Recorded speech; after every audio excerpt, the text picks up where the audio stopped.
Hello everyone. आज के इस क्लास में यूजीसी नेट एग्जाम के पीवाईक्यूज को कराने वाले हैं। एंड ये क्लास आपकी नेट एग्जाम के लिए इंपॉर्टेंट रहने वाली है क्योंकि प्रश्न रिपीट होते हैं। एंड साथ ही समाजशास्त्र से संबंधित अन्य सभी परीक्षाओं के लिए भी ये क्लास इंपॉर्टेंट रहने वाली है। आप सभी इस वीडियो को ज़्यादा से ज़्यादा लोगों के साथ शेयर भी ज़रूर कर दीजिए। एक इन्फॉर्मेशन है, समाजशास्त्र से संबंधित सभी परीक्षाओं के लिए यहाँ पर प्रैक्टिस सेट एंड सोशोलॉजी के नोट्स PDF फॉर्मेट पे प्रोवाइड कराए जा रहे हैं। इससे संबंधित जानकारी के लिए यहाँ पर एक व्हाट्सएप नंबर दिया गया है। नंबर है 790-555-3851। इस व्हाट्सएप नंबर पर आप मैसेज करके इससे जुड़ी हुई जानकारी ले सकते हैं। यहाँ पर आपको यूजीसी नेट एग्जाम का प्रैक्टिस सेट मिल जाएगा। यूपीपीजीडी एग्जाम के लिए भी समाजशास्त्र का प्रैक्टिस सेट यहाँ पर है। बिहार शिक्षक भर्ती के लिए Bihar state and Bihar PGD का प्रैक्टिस सेट मिल जाएगा। जीआईसी एग्जाम के लिए जीएस का समाजशास्त्र का प्रैक्टिस सेट मिल जाएगा। जीडीसी असिस्टेंट प्रोफेसर के लिए समाजशास्त्र का आपको यहाँ पर प्रैक्टिस सेट मिल जाएगा। मध्य प्रदेश और राजस्थान असिस्टेंट प्रोफेसर के लिए समाजशास्त्र का जीएस का प्रैक्टिस सेट आपको यहाँ पर मिल जाएगा। आरपीएससी ग्रेड फर्स्ट के लिए आपको यहाँ पर समाजशास्त्र का प्रैक्टिस सेट मिल जाएगा। सेकंड ग्रेड के लिए आपको यहाँ पर समाजशास्त्र के नोट्स मिल जाएंगे। बेसिक कॉन्सेप्ट्स के नोट्स अगर आप चाहते हैं समाजशास्त्र के मूलभूत अवधारणाओं के, तो उनके भी आपको नोट्स यहाँ पर मिल जाएंगे। ये सारे टॉपिक्स के आपको नोट्स इसमें मिलेंगे जो कि बेसिक कॉन्सेप्ट्स हैं। चूंकि ये तो लगभग समाजशास्त्र से संबंधित सभी परीक्षाओं में ये टॉपिक्स रहते हैं। वन लाइनर में भी नोट्स मिल जाएंगे जो कि रिविजन टाइम के लिए बेस्ट रहने वाले हैं। एंड थिंकर्स के भी आपको यहाँ पर नोट्स मिल जाएंगे। इसमें इंडियन थिंकर्स भी दिए गए हैं। यूपी पीजीटी एग्जाम की अगर आप तैयारी कर रहे हैं तो इसके भी आपको नोट्स मिल जाएंगे। इसमें आपका यूपी पीजीटी का पूरा सिलेबस कंप्लीट कराया गया है। कोई भी इससे जुड़ी हुई जानकारी चाहते हैं तो ये यहाँ पर आप नंबर देख रहे हैं, व्हाट्सएप नंबर 790-555-3851।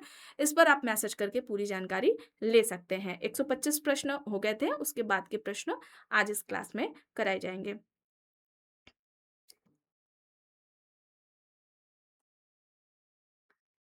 यहां तक हो गया था। चलिए शुरू करते हैं। प्रश्न है, यह किसका मत है कि भारतीय सभ्यता की एक विशिष्ट विचारधारा है जिसके घटक पश्चिम की तुलना में द्विआधारी विरोध में होते हैं? पारस्परिक के विरुद्ध आधुनिक, व्यक्तिवाद के विरुद्ध पूर्णतावाद, समानता के विरुद्ध अधिक्रमिकता, प्रदूषण के विरुद्ध शुद्धता, सत्ता के विरुद्ध परिस्थिति इत्यादि। ऑप्शन देख लीजिए। ड्यूमो, डेविड हार्डीमैन, एन.के. बोस, घुरिये यहाँ पर दिए गए हैं। यहाँ पर सही क्या हो जाएगा, कौन सा विकल्प यहाँ पर राइट होगा? ड्यूमो, हार्डीमैन, एन.के. बोस, घुरिये यहाँ पर ऑप्शंस हैं।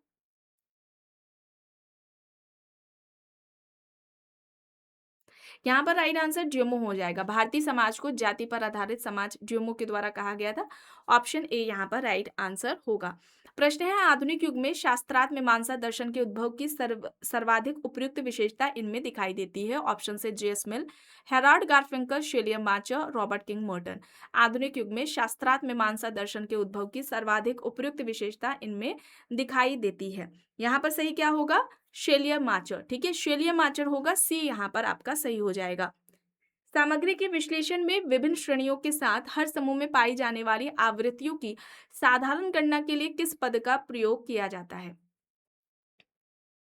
सही यहाँ पर सीमांत होगा। ठीक है, सीमांत होगा। सी यहाँ पर राइट होगा। निम्न में से कौन सा वेबर के व्याख्यात्मक बोध के विचार के लिए सही नहीं है? ऑप्शंस देखिए। विकल्प ए है, या अध्ययन की एक बुद्धि संगत क्रिया विधि है, या समानता शोधार्थी द्वारा अंतर्बोध और सहृदय सहभागिता का उपयोग है। विकल्प सी है, इसमें योजनाबद्ध और कठिन शोध सम्मिलित है। विकल्प डी, वेस्टर्न पर बोध के वेबर के विचार एक क्षेत्र जिसे शास्त्रार्थ मीमांसा के नाम से जाना जाता है से उत्पन्न होता है। बताएं।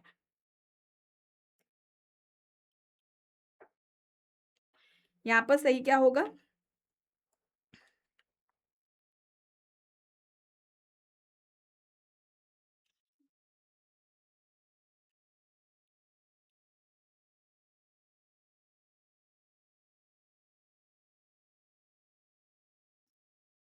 यहाँ पर आपका सही क्या हो जाएगा? विकल्प बी, यह सामान्यता शोधार्थी द्वारा अंतर्बोध और सहृदय सहभागिता का उपयोग है। विकल्प बी यहाँ पर आपका राइट आंसर हो जाएगा। ठीक है, the theory of social and economic organisation, the theory of social and economic organisation, ये इनकी पुस्तक है। कब आती है? 1925 में आती है। और इस पुस्तक में इन्होंने सामाजिक क्रिया की बात की थी। ठीक है, ध्यान रखेंगे, सामाजिक क्रिया की बात की है। और सामाजिक क्रिया को समाजशास्त्र की विषय वस्तु बताया गया था। ठीक है, समाजशास्त्र की विषय वस्तु वेबर द्वारा समाजशास्त्र की विषय वस्तु सोशल एक्शन को बताया गया था, इसे आप याद रखेंगे। और साथ ही वेबर ने कितने तरह की सामाजिक क्रिया की बात की थी? टोटल 4 तरह की सामाजिक क्रिया की बात वेबर के द्वारा की गई है, इसे भी आप याद रखेंगे। ये सही क्रम में लगाने को आता है, इसलिए आपको यहाँ पर बताया जा रहा है। तार्किक क्रिया, दूसरा आपका हो जाएगा मूल्यांकनात्मक क्रिया, मूल्यांकनात्मक क्रिया हो जाएगा। तीसरा आपका हो जाएगा भावात्मक क्रिया, भावात्मक क्रिया हो जाएगा। और चौथा आपका यहाँ पर परंपरागत क्रिया हो जाएगा। ठीक है, परंपरागत क्रिया हो जाएगा। ये 4 तरह की जो क्रिया हैं, ये सही क्रम में आपको बताई गई हैं, वेबर के द्वारा बताई गई हैं। और इस सामाजिक क्रिया के अध्ययन के लिए वेबर 2 तरह की पद्धतियों की बात करते हैं। आइडियल टाइप है ना, आदर्श प्रारूप है। पहली जो पद्धति हो जाएगी वो आदर्श प्रारूप है, और दूसरी हो जाएगी आपकी व्याख्यात्मक बोध की पद्धति। ठीक है, ये याद रखेंगे। इस पुस्तक में इन्होंने सामाजिक क्रिया की भी बात की है, साथ में व्याख्यात्मक बोध पद्धति की भी बात की है, इसे भी आप याद रखेंगे। चूंकि इस तरह के प्रश्न अब ज्यादा पूछे जाते हैं कि किसी पुस्तक में कौन सा कॉन्सेप्ट दिया गया है ना, किस पुस्तक में कौन सा कॉन्सेप्ट समाजशास्त्री के द्वारा दिया गया है इस तरह से, या स्टेटमेंट किस पुस्तक में दिया है ना। किसी भी समाजशास्त्री का नाम दे देंगे और बोल देंगे ये स्टेटमेंट है उनका, उन्होंने किस पुस्तक में दिया, इस तरह से अब प्रश्न ज्यादा पूछे जा रहे हैं। चलिए आगे देख लेते हैं। नील जे स्मिल्सर के अनुसार सामाजिक रूपांतरणों के साथ आर्थिक विकास भी होता है, जिसको जनसंख्या के प्रति व्यक्ति निर्गत में वृद्धि के रूप में परिभाषित किया जाता है। आर्थिक विकास के लिए निम्न में से कौन सी प्रक्रियाएं आवश्यक हैं? 4 यहाँ पर दी गई हैं। पहला है कृषि का व्यवसायीकरण, दूसरा है प्रौद्योगिकी का आधुनिकीकरण, तीसरा है औद्योगिकीकरण की प्रक्रिया, चौथा है शहरीकरण। देखकर बताएं यहाँ पर सही क्या होगा। यहाँ पर राइट आंसर क्या हो जाएगा? यहाँ पर सही आपका ये चारों हो जाएंगे। ठीक है, कृषि का व्यवसायीकरण, दूसरा प्रौद्योगिकी का आधुनिकीकरण, फिर आधुनिकीकरण की प्रक्रिया, सॉरी औद्योगिकीकरण की प्रक्रिया और शहरीकरण, ये चारों हो जाएंगे। ऑप्शन सी यहाँ पर आपका राइट आंसर हो जाएगा। निम्न में से कौन सा युग्म सही नहीं है? पुस्तकें दी गई हैं। New rules of sociological method, Anthony Giddens, polyarchy, R K Dahl, the idea of social science, Peter Winch, tribe to empire, Matthew Josephson. तो यहाँ पर देखिए ऑप्शन कौन सा सही नहीं है, ये यहाँ पर बताना है। तो यहाँ पर ए बी सी सही है, ट्राइब टू एम्पायर ये मैथ्यू जोसेफसन की नहीं है, ऑप्शन डी आपका यहाँ पर राइट हो जाएगा। ट्राइब टू एम्पायर ये अलेक्जेंडर मोरेट करके एक है, इनकी ये पुस्तक है, आप लोग देख लीजिएगा। यहाँ पर विकल्प डी हो जाएगा राइट आंसर। ठीक है, चलिए आगे देख लेते हैं। यहाँ पर क्या होगा? यहाँ पर क्या हो जाएगा? दुर्खिम किससे संबंधित हो जाएंगे? नैतिकता से। ठीक है, कार्ल मार्क्स की अगर हम बात करें तो कार्ल मार्क्स यहाँ पर आपके संबंधित हो जाएंगे भूत प्रेत विश्वास। लेवी स्ट्रॉस की अगर हम बात करते हैं प्रारंभिक संरचनाएं, नातेदारी अणु की यहाँ पर बात हो रही है। ठीक है, और फूको की बात करें तो ये विमर्श से जुड़ जाएंगे। ऑप्शन यहाँ पर आपका विकल्प ए हो जाएगा। ठीक है, ऑप्शन यहाँ पर सही क्या हो जाएगा? ऑप्शन ए यहाँ पर राइट आंसर हो जाएगा। चलिए अब यहाँ पर देखिए प्रस्तुति समुच्चय स्टेटस सेट की बात हो रही है। चलिए देख लेते हैं। 3 है यहाँ पर कथन। पहला है सामाजिक संबंधों की किसी निश्चित जालक्रम में व्यक्ति द्वारा अभिग्रहित स्थितियों का समुच्चय। दूसरा है एक व्यक्ति द्वारा उसके जीवन काल में अर्जित विशेष योग्यताओं का समुच्चय। तीसरा है एक अधिकारी द्वारा नौकरशाही में उपयोग किए जाने वाले विशेषाधिकारों का समुच्चय। स्टेटस सेट की बात किसने की थी? रॉबर्ट किंग मर्टन के द्वारा की गई थी। यहाँ पर आपका सही क्या हो जाएगा? यहाँ पर राइट आंसर क्या होगा? कौन सा यहाँ पर विकल्प स्टेटस सेट को प्रस्तुति समुच्चय को सही तरह से परिभाषित कर रहा है? प्रस्तुति सकुल या प्रस्तुति समुच्चय, इस तरह से पूछा जाता है हिंदी में। इंग्लिश वाला जरूर देखिए स्टेटस सेट। यहाँ पर आपका विकल्प केवल यहाँ पर ए होगा, है ना, ऑप्शन ए केवल एक सही है। व्यक्ति की जितनी भी समस्त परिस्थितियां, चाहे वो आपकी जन्मजात परिस्थिति हो चाहे आपकी अर्जित हो। ठीक है, रॉल्फ लिंटन ने 2 तरह की परिस्थिति के प्रकार बताए थे, जन्मजात परिस्थिति, अर्जित परिस्थिति। जन्मजात परिस्थिति जो व्यक्ति को जन्म से ही मिल जाती है, कास्ट हो गया, जेंडर हो गया, एज है ना, ये जन्म से मिल रहा है। और वहीं वो दूसरी ओर अर्जित परिस्थिति जिसे व्यक्ति अपनी योग्यता से प्राप्त करता है। तो हम कुछ इस तरह से कह सकते हैं कि प्रदत्त परिस्थिति और अर्जित परिस्थिति को अर्जित प्रस्तुतियों का योग ही स्टेटस सेट प्रस्तुति समुच्चय कहलाता है या प्रस्तुति सकुल कहलाता है। ठीक है, ये याद रखेंगे आप। प्रस्तुति समुच्चय की अवधारणा किसकी है? रॉबर्ट किंग मर्टन की है। ठीक है, दो टाइप्स आपको जो बताए गए हैं, प्रदत्त प्रस्तुति और अर्जित प्रस्तुति का, ये लिंटन द्वारा बताए गए हैं, इसे भी आप याद रखेंगे। चलिए आगे देख लेते हैं। बनारस का एक नोनिया अपने गांव में प्रभुत्ववान भूस्वामियों के कारण समस्या में पड़कर भागकर अपनी माँ के भाई अथवा अपनी पत्नी के भाई के यहाँ शरण लेती है या होता है, क्योंकि ऑप्शन देखिए 5 यहाँ पर दिए गए हैं। पहला है वे वैवाहिक बंधनों के माध्यम से संबंधित है। दूसरा है उसकी उनके साथ बहुत सी संपत्ति है। तीसरा है वह अपने गांव में नहीं रहना चाहता। चौथा है वे उसके जैविक बंधन है। पांचवा है वह अपने गांव में अकेला अनुभव करता है। क्या हो जाएगा? यहाँ पर केवल विकल्प ए होगा, सॉरी, ऑप्शन केवल मतलब पहला होगा सही। विकल्प बी देखिए, यहाँ पर ये दिया है, बी में केवल एक है, वे वैवाहिक बंधनों के माध्यम से संबंधित होते हैं, तो ऑप्शन यहाँ पर आपका बी हो जाएगा करेक्ट। ठीक है, चलिए आगे देख लेते हैं। एल्फ्रेड शुट्ज का परिघटनात्मक दृष्टिकोण जीवन जगत को निम्न प्रकार से संदर्भित करता है। आइए विकल्प देखते हैं। ऑप्शन ए है अनुदान रूप से स्वीकृत और सांसारिक यथार्थ पर आधारित नहीं है। विकल्प बी अनुदान रूप में स्वीकृत और सांसारिक यथार्थ पर आधारित है। सी है अनुदान रूप में स्वीकृत नहीं परंतु सांसारिक यथार्थ पर आधारित। और विकल्प डी अनुदान रूप में स्वीकृत नहीं है और सांसारिक यथार्थ पर आधारित नहीं है। क्या हो जाएगा यहाँ पर?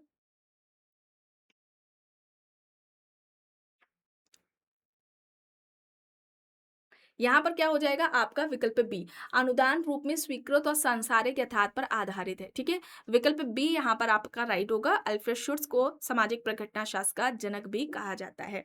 आगे देखते हैं, निम्न में से कौन परिक्षेपण के मापन का सही सेट है? देखकर बताएं। रेंज, माध्य विचलन, मानक विचलन होगा। सी यहाँ पर राइट होगा।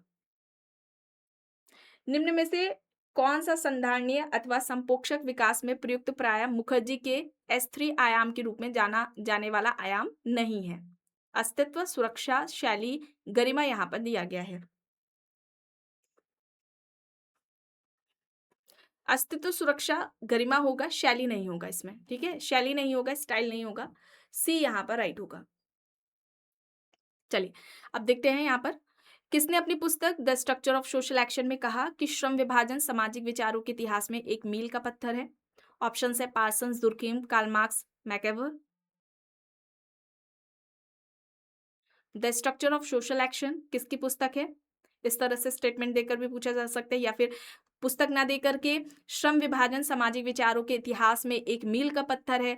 पार्सन्स ने, यहाँ पर राइट आंसर क्या है? पार्सन्स है। ठीक है, पार्सन्स यहाँ पर है, विकल्प ए सही होगा। प्रश्न इस तरह से पूछा जा सकता है, पार्सन्स ने यह अपना यह तर्क कि श्रम विभाजन सामाजिक विचारों के इतिहास में एक मील का पत्थर है किस पुस्तक में कहा? पुस्तकें वहां पर पार्सन्स की सारी दे दी जाएंगी, उसमें से आपको एक बताना होगा। ठीक है, तो याद रखिए the structure of social action में ये बात की गई है। ठीक है, पार्सन्स के द्वारा। तो ऑप्शन ए आपका यहाँ पर सही हो जाएगा। निम्न में से कौन सामाजिक संरचना को प्रमुख समूहों और संस्थाओं का समूह मानता है जो समाज का निर्माण करते हैं? ऑप्शन देखिए जिन्सबर्ग, स्पेंसर, अगस्कॉम, C.W. मिल्स यहाँ पर दिए गए हैं।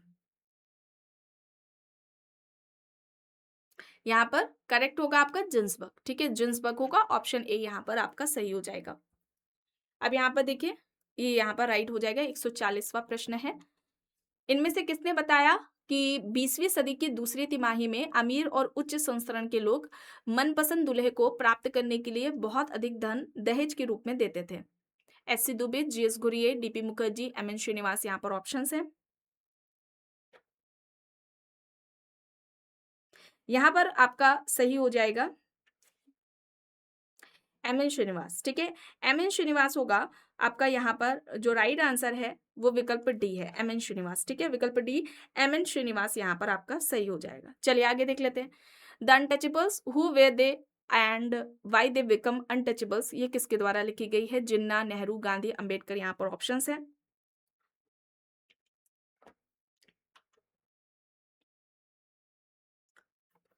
यहाँ पर आपका राइट आंसर अंबेडकर हो जाएगा, विकल्प डी। ठीक है, अंबेडकर हो जाएगा सही।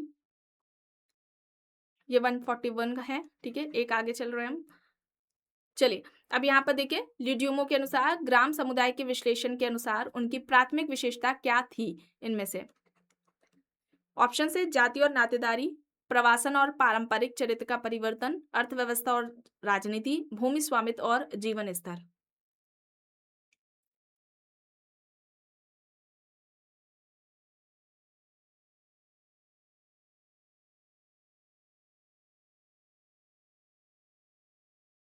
यहाँ पर आपका सही हो जाएगा।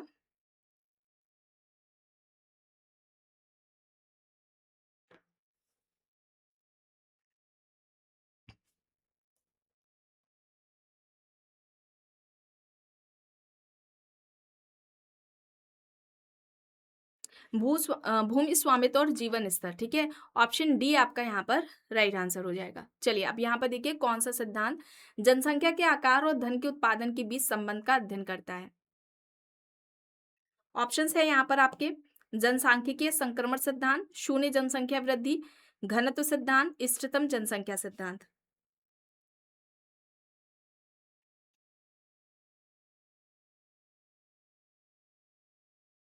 यहाँ पर जनसंख्या सांख्यिकी होगा, संक्रमण होगा, सॉरी, ठीक है। जनसांख्यिकीय संक्रमण का सिद्धांत हो जाएगा। अच्छा, जनसांख्यिकीय संक्रमण का सिद्धांत, घनत्व का सिद्धांत, इष्टतम जनसंख्या का सिद्धांत किसके द्वारा दिया गया है? इसका आप आंसर करेंगे कमेंट बॉक्स में, इसका आप आंसर जरूर करेंगे। ये सिद्धांत किसके द्वारा दिए गए हैं? कई बार क्लासेस में बताया गया है। चलिए, अब यहाँ पर देखिए प्रश्न है, शिक्षा को पुरानी पीढ़ी द्वारा उन लोगों पर की जाने वाली कार्यवाही के रूप में जो अभी तक सामाजिक जीवन के लिए तैयार नहीं है, कौन परिभाषित करता है? चलिए देखकर बताएं यहाँ पर सही क्या होगा।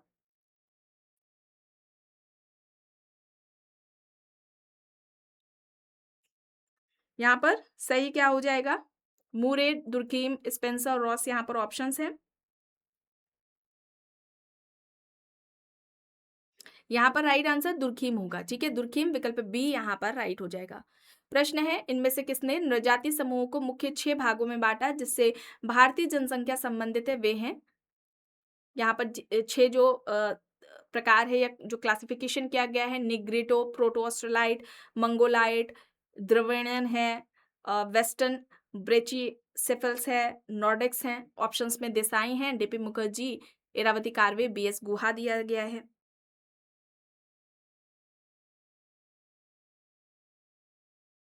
तो यहाँ पर आपका सही जो होगा वो यहाँ पर क्या होगा? आपका बीएस गुहा होगा। विकल्प डी यहाँ पर आपका राइट आंसर हो जाएगा। प्रश्न है, ड्यूमो के अनुसार एक प्रकार का ऐसा संबंध है जो बड़े और छोटे के बीच का संबंध है या सटीक रूप से उनके बीच का संबंध है जो सम्मिलित करता है और वो जो सम्मिलित है। ऑप्शन देखिए, सार्वभौमिक संबंध, परानुभूतिपूर्ण संबंध है, पदानुक्रमिक संबंध है, भावात्मक संबंध यहाँ पर दिया गया है। क्या हो जाएगा यहाँ पर आपका?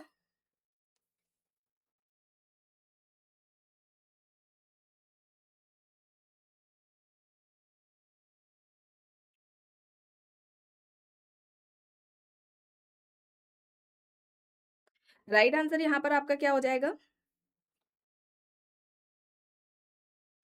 पदानुक्रमिक संबंध, ऑप्शन सी आपका यहाँ पर करेक्ट होगा, ठीक है। चलिए, अब यहाँ पर देखिए, इनमें से किसके अनुसार स्थिरीकरण एक मूल्यांकनात्मक पहलू में एक सामाजिक व्यवस्था में इकाइयों की श्रेणी के रूप में सामान्य मूल्य प्रणाली के अनुसार दर्शाता है? ऑप्शन है डेविस, डब्ल्यू ई मूरे, माइकल यंग, पार्सन, यहाँ पर ऑप्शन है।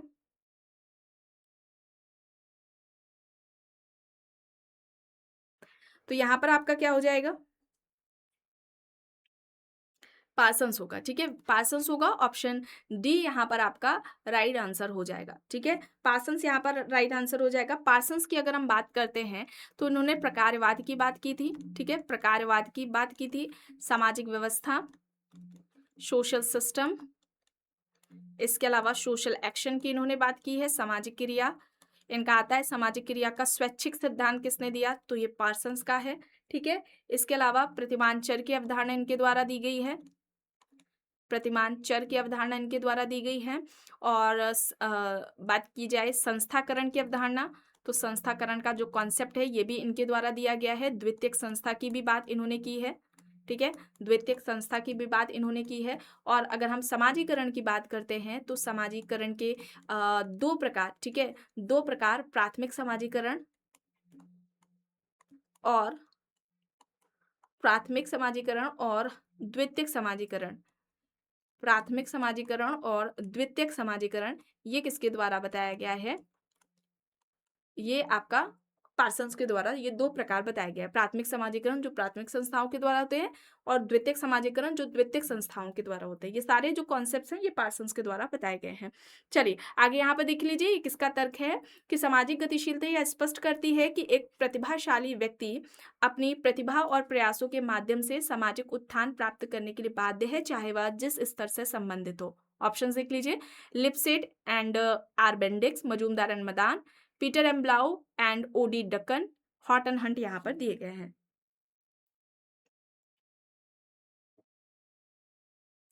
यहाँ पर सही हो जाएगा आपका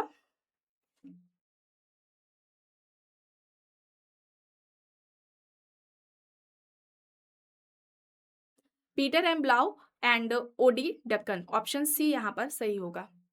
प्रश्न है, निम्न में से किसने परिस्थिति को सम्मान का सकारात्मक या नकारात्मक सामाजिक आकलन के रूप में परिभाषित किया? Max Weber, Mills, Linton, Durkheim, यहाँ पर ऑप्शंस है।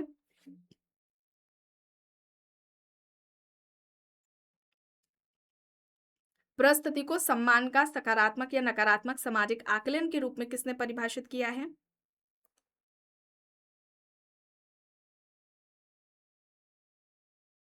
तो यहाँ पर आपका सही होगा मैक्स वेबर। मैक्स वेबर ने परिस्थिति समूह की बात की थी, ठीक है, याद रखेंगे परिस्थिति समूह वेबर का ये पूछा जाता है। और सामाजिक स्थिरीकरण का बहुआयामी या त्रिआयामी सिद्धांत भी इनके द्वारा दिया गया है। अब यहाँ पर सहसंबंध के प्रकार बताने हैं, ठीक है। सहसंबंध के प्रकार क्या होगा? धनात्मक, ऋणात्मक और शून्य सहसंबंध, ऑप्शन डी। धनात्मक, ऋणात्मक, शून्य सहसंबंध होगा, ये 3 यहाँ पर होंगे, ऑप्शन डी यहाँ पर राइट होगा। प्रश्न है, सामाजिक अनुसंधान में सूचित सहमति का संबंध किससे है? एक महिला अपने माता पिता से सलाह लेने के बाद ही शादी करती है, या फिर उपभोक्ताओं के व्यवहार पर शोध करना, प्रतिभागियों को पर्याप्त जानकारी दी जानी चाहिए ताकि यह विकल्प चुन सके कि उन्हें अध्ययन में भाग लेना है या नहीं, या फिर अनुसंधान प्रतिभागियों से जबरन सहमति लेने के लिए डिजाइन की गई एक योजना। सूचित सहमति का संबंध किससे है?